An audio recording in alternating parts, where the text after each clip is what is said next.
호세아서 8장 1절로 14절 말씀 우리 한 목소리로 봉독하겠습니다. 시작. 나팔을 내 입에 댈지어다. 원수가 독수리처럼 여호와의 집에 덮치리니 이는 그들이 내 언약을 어기며 내 율법을 범함이로다. 그들이 장차 내게 부르짖기를 나의 하나님이여 우리 이스라엘이 주를 아나이다 하리라. 이스라엘이 이미 선을 버렸으니 원수가 그를 따를 것이라. 그들이 왕들을 세웠으나 내게서 난 것이 아니며 그들이 지도자들을 세웠으나 내가 모르는 바이며 그들이 또 그 은금으로 자기를 위하여 우상을 만들었나니 결국은 파괴되고 말리라. 사마리아여 내 송아지는 버려졌느니라. 내 진노가 무리를 향하여 타오르나니 그들이 어느 때에야 무죄하겠느냐. 이것은 이스라엘에서 나고 장인이 만든 것이라. 참 신이 아니니 사마리아의 송아지가 산산조각이 나리라. 그들이 바람을 심고 광풍을 거둘 것이라. 심은 것이 줄기가 없으며 이삭은 열매를 맺지 못할 것이요 혹시 맺을지라도 이방 사람이 삼키리라. 이스라엘은 이미 삼켜졌은즉 이제 여러 나라 가운데에 있는 것이 즐겨 쓰지 아니하는 그릇 같도다. 그들이 홀로 떨어진 들나귀처럼 아수르로 갔고 에브라임이 값주고 사랑하는 자들을 얻었도다. 그들이 여러 나라에게 값을 주었을지라도 이제 내가 그들을 모으리니 그들은 지도자의 임금이 지워준 짐으로 말미암아 쇠하기 시작하리라. 에브라임은 죄를 위하여 제단을 많이 만들더니 그 제단이 그에게 범죄하게 하는 것이 되었도다. 내가 그를 위하여 내 율법을 만가지로 기록하였으나 그들은 이상한 것으로 여기도다. 그들이 내게 고기를 제물로 드리고 먹을지라도 여호와는 그것을 기뻐하지 아니하고 이제 그들의 죄악을 기억하여 그 죄를 벌하리니 그들은 애굽으로 다시 가리라. 이스라엘은 자기를 지으신 이를 잊어버리고 왕궁들을 세웠으며 유다는 견고한 성읍을 많이 쌓았으나 내가 그 성읍들에 불을 보내어 그 성들을 삼키게 하리라. 아멘. 오늘은 호세아 8장 말씀을 가지고 바람을 심고 광풍을 거둘 것이다 라고 하는 제목으로 묵상 나눔하도록 하겠습니다. 먼저 1절로 3절 말씀인데 2절을 봅니다. 우리 하나님이 우리 이스라엘이 주를 아나이다 하리라 그랬습니다. 하나님은 나팔을 불어라 이렇게 말씀하셨어요. 나팔이 울린다라고 하는 것은 전쟁이 시작되었다라고 하는 것입니다. 또한 원수가 독수리처럼 덮친다라고 하는 말은 먼 거리에 있는 것처럼 보이지만 어느새 머리 위를 덮칠 것이다라고 하는 것을 의미하는 것입니다. 하나님은 이스라엘 백성들이 심판을 받는 이유에 대해서 그들이 언약을 버리고 율법을 어겼기 때문이라 이렇게 말씀하십니다. 백성들은 심판이 임한 후에야 우리 이스라엘이 주를 아나이다 이렇게 말할 것이나 하나님께서는 이미 그들이 선을 버렸기에 원수가 그를 따를 것이라 이렇게 말씀하십니다. 하나님은 입으로만 자신을 찾는 외침과 마음에서 우러나오는 외침을 분명히 구별하시는 분이시라는 거예요. 본문이 우리에게 주는 교훈이 있는데 하나님을 제대로 알아라는 것입니다. 한번 따라해 봅시다. 하나님을 제대로 알라. 1983년도 2월 25일 오전 10시 58분경에 갑자기 요란한 사이렌 소리가 울리고 경계 경보가 발령되었습니다.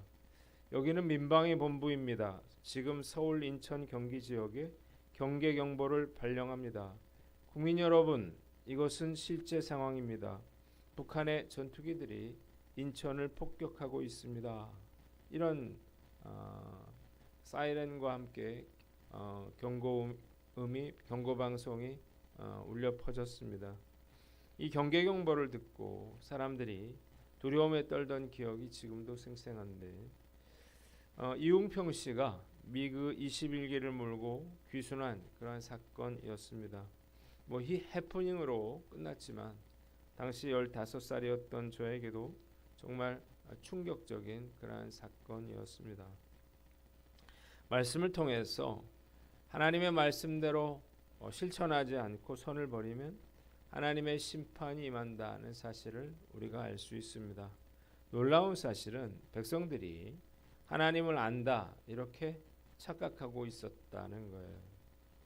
그들의 회개는 눈가림에 불과했고요. 선을 행할 그런 의지가 없었기 때문입니다. 여호와를 안다고 하는 것은 단순히 그냥 생각으로 말로 여호와를 안다고 이렇게 말하는 것이 아니라 말씀대로 실천하고 또 선을 행하는 것이라는 거예요. 우리는 하나님을 제대로 알아야 하는 것입니다. 예전에 박보영 목사님의 기도 중에 보게 된 지옥에 대한 간증을 보고 큰 경각심을 느끼게 되었습니다. 지옥이라고 하는 곳이 얼마나 참혹한 곳인지를 박 목사님이 아주 생생하게 들려주었기 때문이에요. 천국이 실제하는 것처럼 지옥도 실제한다는 사실을 깨달으시기를 바랍니다. 만일 이 사실을 아는 사람이라면 아는 사람답게 살아야 하는 것입니다. 죄 짓는 것을 대수롭지 않게 여기고 돈과 명예와 성공을 우상 삼고 세상과 적당히 타협하면서 산다면 이 심판의 사이렌 소리를 피하지 못할 것입니다. 하나님을 안다고 하는 것은 말씀대로 산다고 하는 것을 의미하는 거예요. 물론 말씀대로 사는 것은 쉽지 않지만 결코 포기해서는 안 될 것입니다. 오늘 말씀 앞에서 나는 어떤가 스스로를 돌아보고 하나님의 심판을 기억하고 하나님을 제대로 아는 저와 여러분들 되시기를 주님의 이름으로 축원합니다. 두 번째는 4절로 7절 말씀인데 4절을 봅니다. 그들이 왕들을 세웠으나 내게서 난 것이 아니며 그랬습니다. 하나님은 이스라엘 백성들이 왕을 세운 것은 내가 모르는 일이라 이렇게 말씀하셨습니다. 이스라엘의 왕들은 그들 마음대로 세운 자들이었다는 거예요. 북이스라엘의 역사는 신하가 왕을 죽이고 스스로 왕이 되는 그러한 피로 얼룩진 그러한 역사였습니다.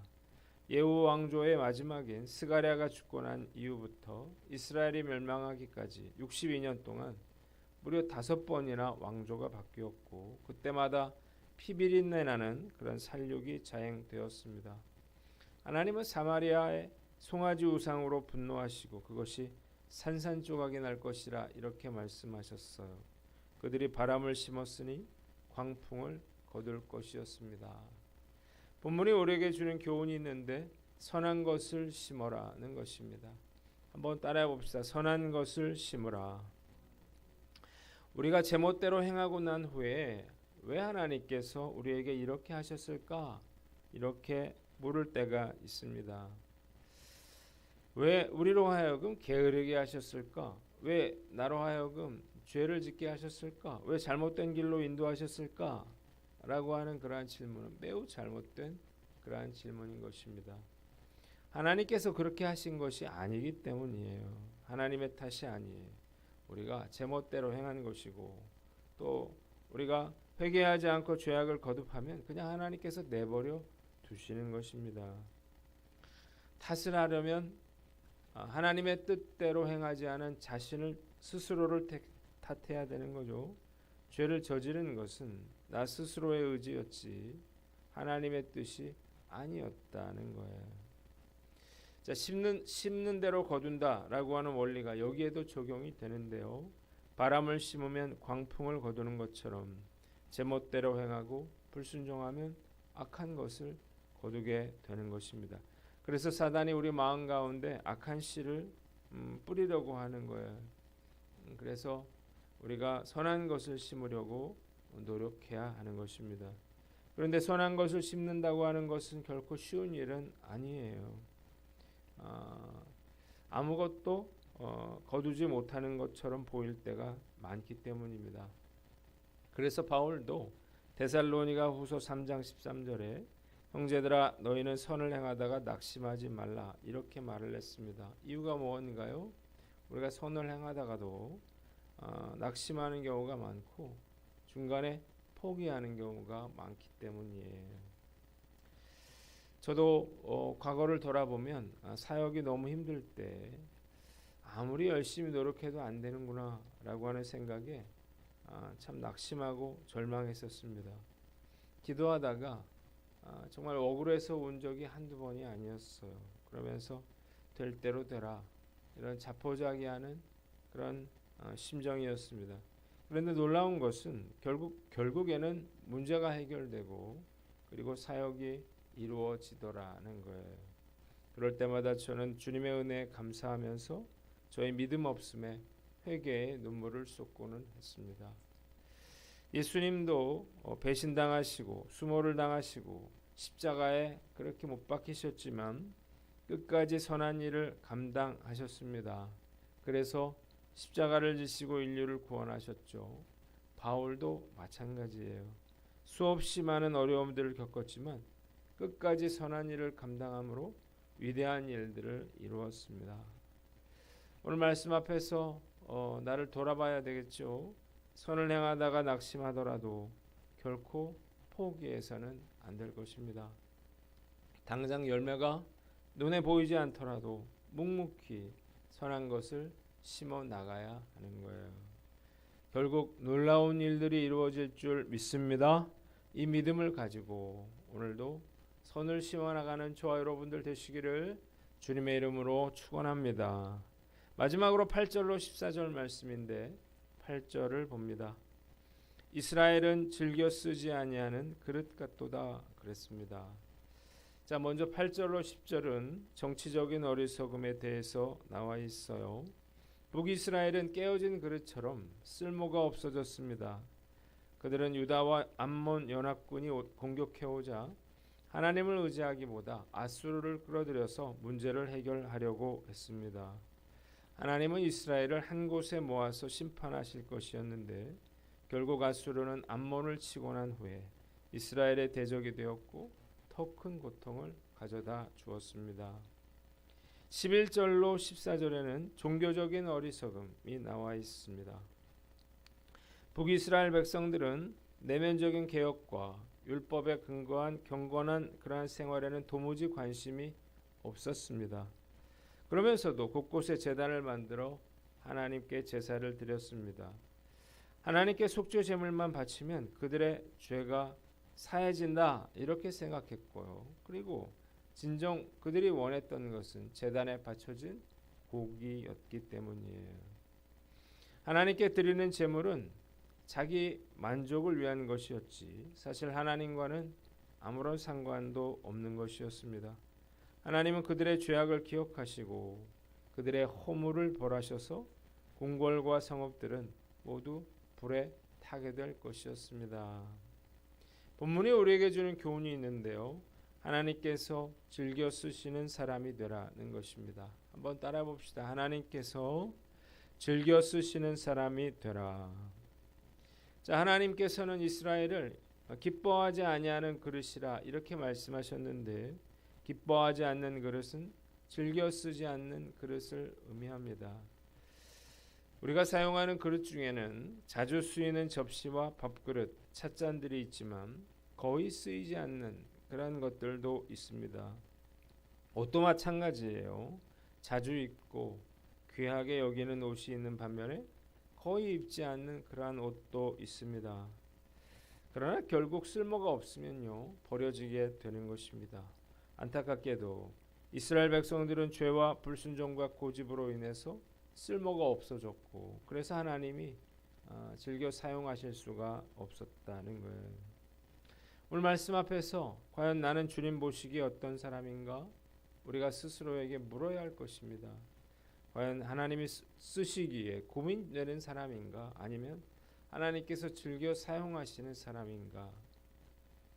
하나님께서 즐겨 쓰시려는 사람이 되려면 즐거운 마음으로 순종할 줄 알아야 하는 것입니다. 어떤 일이든 순종할 줄 알아야 하나님께서 즐겨 쓰시는 사람이 되는 줄 믿으시기를 바랍니다. 심부름을 시키면 짜증을 내고 싫어하는 사람이 있어요. 그러면 다시는 심부름을 시키고 싶지 않습니다. 그러면 본인은 편할지 몰라도 심부름에 대한 대가도 없는 것입니다. 하나님은 이스라엘을 홀로 떨어진 들나귀에 비유했는데요. 들나귀는 고집이 센 기를 수 없는 그러한 짐승을 상징하는 것입니다. 자기 고집을 꺾지 않는 사람을 말하는 거예요. 자기 생각에 갇히면 절대로 하나님이 사용하실 수가 없습니다. 저도 좀 고집이 있는 편인데 그래서 제 생각을 내려놓으려고 늘 치열하게 제 자신과 싸우고 있습니다. 오늘 말씀 앞에서 나는 어떤가 스스로를 돌아보고 주님께서 즐겨 쓰실 수 있는 저와 여러분들 되시기를 주님의 이름으로 축원합니다. 마지막으로 자기 만족을 위한 신앙을 버려라는 것입니다. 한번 따라해 봅시다. 자기 만족을 위한 신앙을 버려라. 자, 이스라엘 백성들의 가장 큰 문제는 그들의 신앙이 하나님이 아니라 자기 만족을 위한 것이었다는 것입니다. 자기 만족의 그러한 신앙생활, 이것은 사실 아무런 쓸모도 없는 것입니다. 내가 원하는 일이 아니라 하나님께서 원하시는 일을 해야 하는 거예요. 하나님이 받으시는 제사를 드려야 하는 것입니다. 그것이 참 신앙이에요. 내가 좋아서 나를 위해서 하는 일은 결국 자기 만족을 위한 그러한 일이라고 하는 사실을 명심하고 우리는 주님께서 원하시는 일을 해야 하는 것입니다. 저는 과거에 찬양 사역을 오래 했기 때문에 찬양팀을 이끌어 나간다고 하는 것이 얼마나 어려운 것인가를 아주 잘 알고 있습니다. 찬양을 하는 친구들 중에는 하나님을 진정으로 찬양하고 경배하려는 것이 아니라 노래하는 게 좋아서 또 악기를 연주하는 게 좋아서 찬양팀을 하는 경우가 있습니다. 이러면 문제가 생겨요. 자기가 원하는 대로 되지 않으면 문제를 일으키거나 제멋대로 그만둬버리기 때문이에요. 제단을 많이 쌓는 것보다 진정한 예배를 드리는 것이 더 중요한 것처럼 멋진 음악을 하는 것보다 진정한 예배자가 되는 것이 더욱 중요한 일이에요. 목회도 마찬가지죠. 열심히 하는 게 중요한 게 아니라 주님을 위한 그러한 열심을 내는 게 중요한 것입니다. 오늘 말씀 앞에서 나는 어떤가 돌아봐야 되겠죠. 과연 나의 열심은 주님을 위한 열심인가 아니면 나의 만족을 위한 열심인가. 늘 말씀 앞에서 우리 자신 돌아보고 내가 원하는 것이 아니라 나의 만족이 아니라 주님께서 원하시고 주님께서 기뻐하신 일을 하는 저와 여러분들 되시기를 주님의 이름으로 축원합니다. 기도하겠습니다.